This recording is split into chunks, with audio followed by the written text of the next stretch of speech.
I can't even understand what you're saying. Can you take your mask off, please? You said it was an easy job and it's not going good now? No, I said you turned my music off. Well, that's because we're closing her down. We've been working a long day today. Yeah, we are. I work doodly squat. Oh my gosh, you are crapping me, right? No. How's the strip job coming? Slow. Is it? Well, I can say it looks good. Now, we're getting a lot of comments that you're doing all the work over here and I'm not doing nothing. I know. Should I go show them what I'm doing? Well, go ahead. Should I? You shouldn't even be stopped Because, working you're over here stripping this car and then, then we're going to get comments saying that you're doing the hard work and I'm doing the easy work.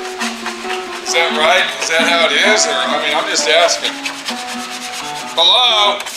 No, that's not how it is. I do what I can do and you do the rest. Thank you very much for clearing that up with all the commenters that think you're my personal slave over here. But I do do a lot of work. I do do a lot of work. Whoa. I do a lot of work because I work out here and then I have to work in there too. I have to clean, do laundry, cook. It's a lot of work. It's a lot of work. It's a lot of work at SWRNC. So yeah, I do a lot. I know you do. You do a lot of work. A lot of work. A lot of work. And right now what she's doing is stripping this 1976 Honda down to bare metal. This is her 4th day on it. And I'm going to tell you, you're probably looking at it going, 4 days? Come on, that's ridiculous. What really makes it a pain in the ass is the stripper that is on the market today, and this is what I'm talking about. This is aircraft stripper right here, and the can's ready to explode. Benny needs to open that can before the lid blows off it. Okay, well then you shouldn't have the lid on it. It's turning into an explosion here, a bomb. But anyway, so you got this stuff here, and then if we turn this around, you got this stuff here. Now this stuff here you can buy at your big box corporation store, and then this stuff here you're gonna go get at your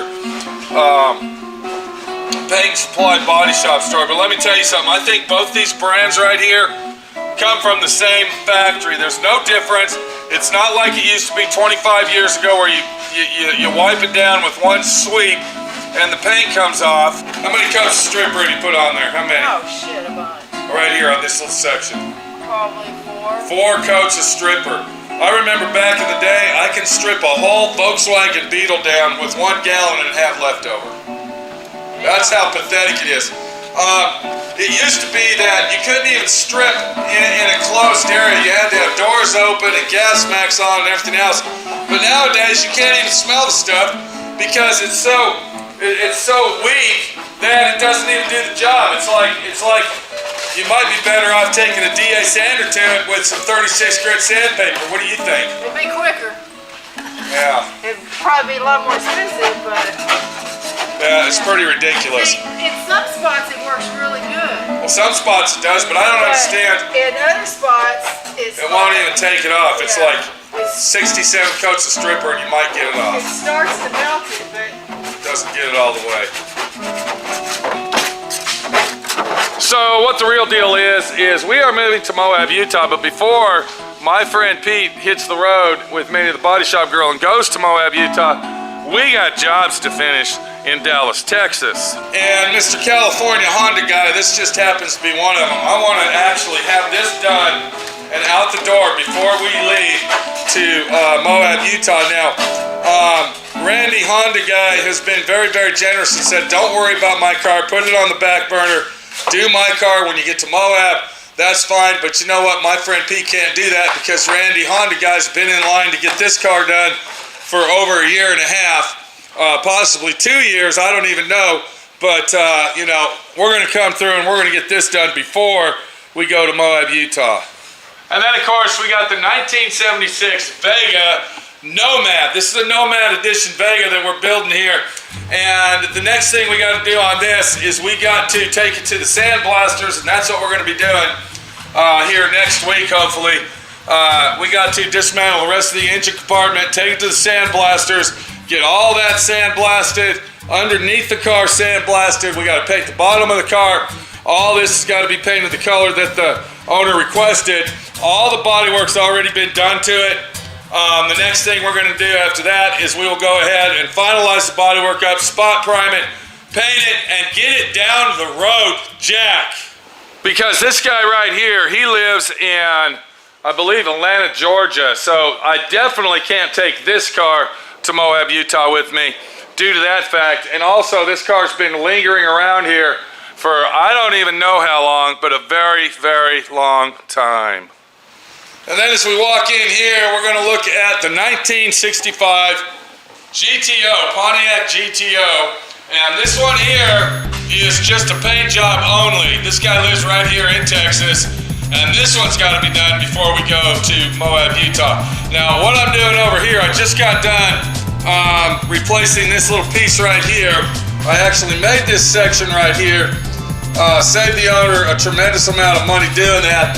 And then we went ahead and installed the floor extension panel down inside there, which looks like an easy job as you're looking at it, but let me tell you something. It was a real bitch. So as you can see right here, I've already got the corner panel section that I'm going to be using on that car ready for installation. The only thing we're waiting on now is for our Core 15 to dry, and once that dries tomorrow, we're ready to wrap this up, zip it up, weld it up, grind it down, do the body work, and we're done with that.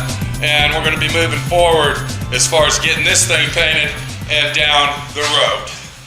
So you see, I really do want to go to Moab, Utah, but the situation is I have obligations that I got to fulfill and promises that need to be kept. All these people that I'm working on their cars, I actually have another GTO that's not here. It's over at the Soda Blasters that we are getting soda blasted and sandblasted, and I got to do that one too. So it might take several more months to get out of here because I'm not going to hire anybody. I don't want to hire nobody. I can't afford to have these lame brain, loose goose fucking idiots working on these cars and fucking them up, and then I got to come back and fix their problem while they go home every Friday with a fucking paycheck. It's not gonna happen today, bitch. So a lot of people have been asking me, when are you going to Moab? Are you in Moab? You know, when are you gonna go to, are you in Dallas? Yes, we're still in Dallas, Texas. And I will let everybody know when we're in Moab, Utah. Believe me, I wish I was there today, even though it snowed 4 or 5 inches the other day. I still wish we were in Moab, Utah, because that is my destiny and that's where I want to go. Now, I do have one project that will be going to Moab, Utah with us, and it's this one right here, which is a 1957 Dodge Coronet that I am going to be giving away. I'm giving it away to a certain individual that has helped my friend Pete out. And when I get done with it, you're going to see it on video of me giving it to him and why I'm giving it to this guy. But without this guy's help, my friend Pete and me and the Body Shop Girl probably wouldn't be doing a lot of what we're doing, and this guy here helps us out tremendously.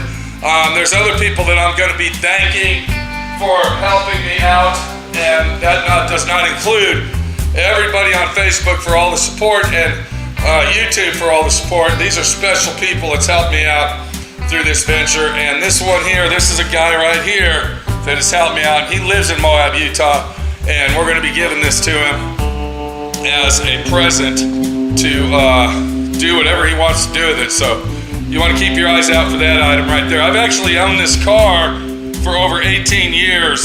I used the front end of it for a TV show that I made called Tough Love Garage, which was a total flop and very, very embarrassing. And you will probably never see my friend Pete doing any TV work again. As far as I'm concerned, after what I've done with the entertainment world and the industry, it's all a big joke. It's a scam. It's a scandal. The people are pathetic that run the operations.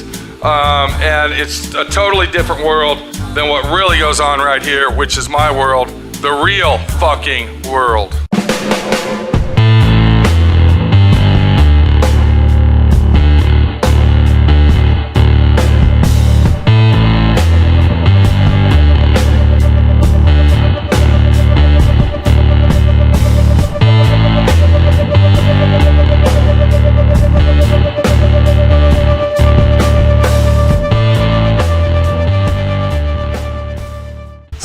Excited to get the couch done, and Actually, I'm actually really excited to get it done just so I can see what it looks like. Because, you know, when you take on a project like this and you do something like this, you see it in your head, okay? You see it in your head, but then when it starts to evolve and it starts to transform into what you see into reality, that is what's fucking real right there. And I'm telling you, this is gonna be awesome. This is gonna be the only couch made out of a Dodge Coronet 57 in the whole wide world situation. And that's what makes my furniture that I make unique, is that there's nobody else in the world, and I'm talking world, that will fucking have this item right here. So today's Saturday, and just thought I'd throw a little vlog up there of what's going on at SWRNC and how we're getting along and what we're doing. You know, Minnie the Body Shop girl's happy, she's excited. She wishes we left yesterday, and she keeps telling me, get off my ass, quit doing this, get to work, blah, blah, blah. You know, but that's how women are. Sometimes they are slave drivers. Am I right or wrong? I'm working. Yeah. Okay, well, it's time to lock and load. We're going home. It's been a long day, and we'll get back on it tomorrow morning. We're going home. Yeah, we are going home. Let's go home, lock it up, pack it up. Let's get the hell out of here. I will say one thing about this Honda. It's in awesome condition. Look how nice and clean it is. And this is one of the reasons you strip by hand. It's a very, very painstaking job. But you can see that there is no rust on it. There's no surface rust. There's no rust from moisture or anything. We got the original etching from the factory on this car. It's going to be an awesome car, and that's what makes this car an awesome situation. I'm sorry, we do have one car back here that we are going to finish here in Dallas, Texas, and that's the Camaro. Mr. European guy, England dude, Otto. We will be taking this one to Moab, Utah for sure. Now, I'm making a video set on this right here, and I urge anybody that's restoring a classic car to watch this video and see what kind of nightmare I had to go through to get this quarter panel to work properly. Real situation. So make sure you get on DIY Auto School and watch that. Right now, as I'm making this video, I am making this video set, and it's actually a pretty cool video set. But 1967 one-owner Camaro, Texas car, is going to be going to Moab with us, and we'll be finishing this baby out there, and it's going to be a badass ride when we're done. Okay, Minnie the Body Shop girl. You ready to lock and load or what? Okay, well hurry up. I'm going inside. My back hurts, my feet hurt, I'm tired. There's really nothing else I can do. I have come to a standstill in the situation. I bet I can find something. Well, you probably could, but you know what? I'm still the boss of this place. Let's just keep it at that. You think so? Yeah, let's just keep it at that. Alright, yeah. Alright. I think that. See you later.